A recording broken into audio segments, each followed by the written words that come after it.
இயேசுவில் அன்பிற்குரியவர்களே, என் அன்பின் வாழ்த்துக்கள்.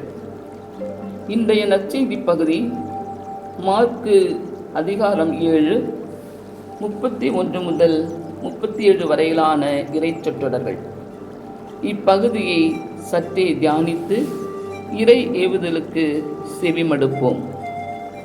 இயேசு தீர் நாட்டு பகுதியை விட்டு சீதோன் வழியாகச் சென்று தெக்கப்பொலி பகுதியின் நடுவே வந்து கலிலேயா கடலை அடைகிறார்.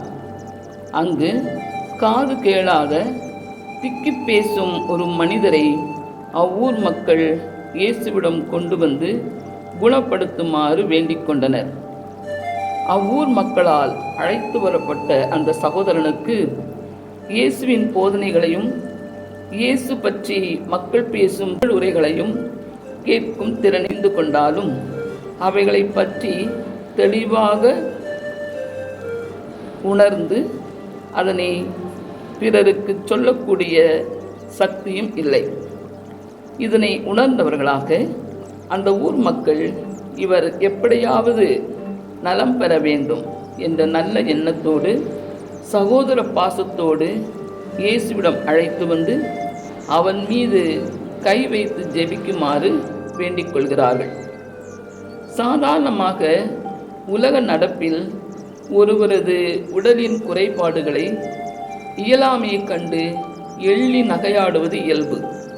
ஆனால் இங்கு உன்னை போல் உன் அயலானையும் அன்பு செய் என்ற இயேசுவின் போதனைகளுக்கு எடுத்துக்காட்டாக இவ்வூர் மக்கள் செயல்படுவதை காணலாம்.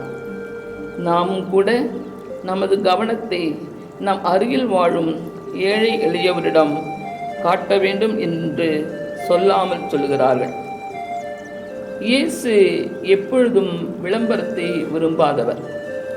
இதனை அவரது வார்த்தைகளாலேயே உணரலாம். காது கேட்காத அந்த சகோதரனுக்கு செயலற்ற செவிப்புலனை செயல்படச் செய்தும் திக்கி பேசிய நாவினை கட்டவிழ்த்தும் மகிழச் செய்தவர் இதை எவருக்கும் சொல்ல வேண்டாம் என்று கட்டளையிடுகிறார்.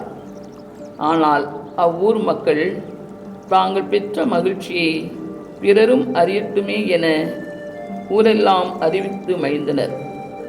நல்ல செய்திகளை 4 பேர் தெரிந்து கொள்ளட்டுமே என்ற நல்ல மனம் படைத்தவர்களாக திகழ்ந்தார்கள். மேலும் அளவு கடந்த வியப்பில் ஆழ்ந்தவர்களாக இவர் எத்துணை நன்றாக யாவற்றையும் செய்து வருகிறார் என்று பேசிக்கொண்டனர் என்று இன்றைய நற்செய்தி பகுதியானது நிறைவு பெறுகிறது. இயேசுவின் செயல்பாடுகளை கண்டு ஆச்சரியப்பட்டு அதிசயமடைந்து வியப்படைந்து இவர் நன்றாக யாவற்றையும் செய்து வருகிறார் என்று உளமாற பாராட்டி மகிழ்கிறார்கள். ஆம், பிறரை பாராட்ட நல்ல மகிழ்வான உள்ளம் தேவை. பிறரை பாராட்ட தாராள உள்ளமும் நல்ல தூய்மையான பெருந்தன்மையான இதயமும் வேண்டும்.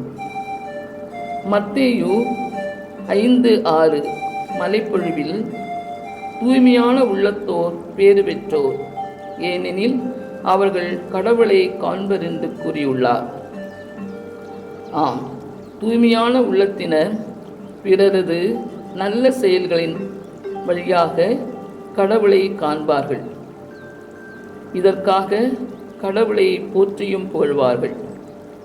அன்பின் உறவுகளே, நாமும் நாம் பெற்ற நன்மைகளுக்காக பிறரிடம் காணும் நல்ல திறமைகளுக்காக கடவுளை போற்றி புகழ்வோம். நன்றி உள்ளத்தோடு வாழ்வினை தொடர்வோம். நல்லவராம் கடவுள் என்றென்றும் புகழப்படுவாராக. ஆமென். நன்றி.